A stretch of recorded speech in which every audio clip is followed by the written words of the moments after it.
The Adelaide man, branded a terrorist and jailed in the US military's notorious Camp X-Ray, has had his conviction overturned. David Hicks was imprisoned after being captured in Afghanistan 13 years ago, but lashed out today when questioned about why he'd been there in the first place.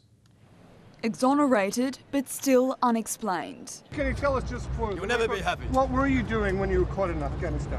Having a holiday. David Hicks, now officially an innocent man, but facing tough questions about his terrorism conviction, overturned by a US court overnight, turned into a fiery exchange with reporters. And the only thing that matters is what the US government has said.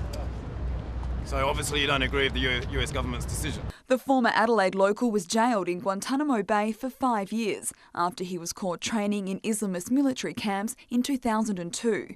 A US military court now finding his actions weren't illegal at the time. There's not anger. I think I'm too defeated to have any anger, so I'm just worn out.